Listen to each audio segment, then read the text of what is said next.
बहुत समय पहले एक समृद्ध राज्य में एक राजा शासन करता था। उसका नाम महाराज विक्रम था। वह अपनी प्रजा के लिए बहुत दयालु था, लेकिन अपने दरबारियों और मंत्रिमंडल के साथ वह हमेशा व्यस्त रहता था। एक दिन राजमहल के पास एक गरीब लड़का नामक नाथू आया।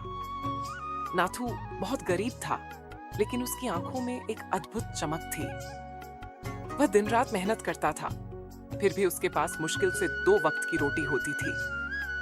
नाथू ने सुन रखा था कि राजा के दरबार में एक विशेष ज्ञान है जो हर किसी की तकदीर बदल सकता है।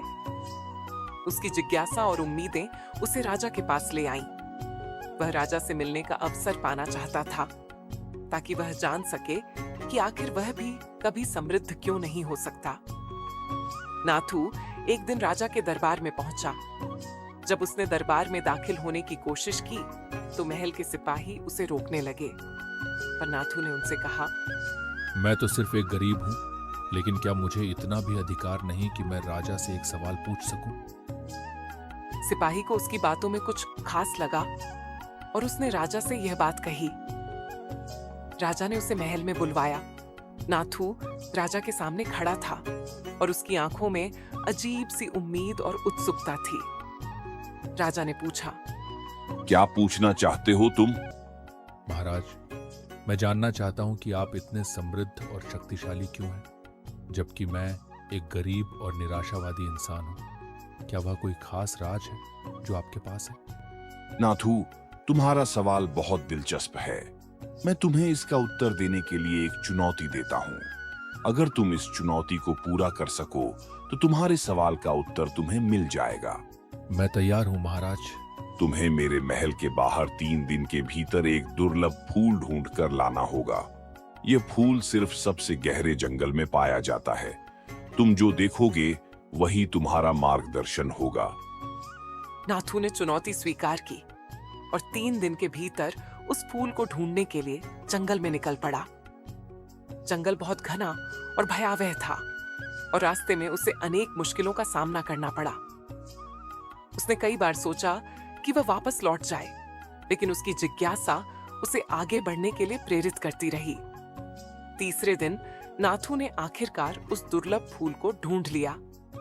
वह फूल उसकी मेहनत का प्रतिफल था, लेकिन नाथू को एहसास हुआ कि इस फूल की असल कीमत तब है जब वह इसे किसी को दे। उसने फूल को लेकर राजा के पास लौटने का मन बनाया। राजमहल पहुंचते ही राजा ने नाथू को देखा और पूछा, क्या तुम फूल ले आए हो? महाराज, मैंने वो फूल ढूंढ लिया जैसा आपने कहा था, लेकिन जब मैं इसे लेकर आ रहा था, मुझे यह एहसास हुआ कि असली सफलता उस फूल में नहीं, बल्कि इस यात्रा में छुपी हुई थी। मैं सिर्फ अपने सपनों का पीछा कर रहा था और इस प्रक्रिया में मैंने अपने भीतर की ताकत को महसूस किया। इस फूल ने मुझे यह सिखाया कि जो रास्ता कठिन लगता है, वही हमें असली सफलता और ज्ञान की ओर ले जाता है। नाथू, तुम्हारा उत्तर वही था जिसे मैं चाहता था। असल में वह फूल सिर्फ एक प्रतीक था। तुमने जो अनुभव किया है वही असली ज्ञान है।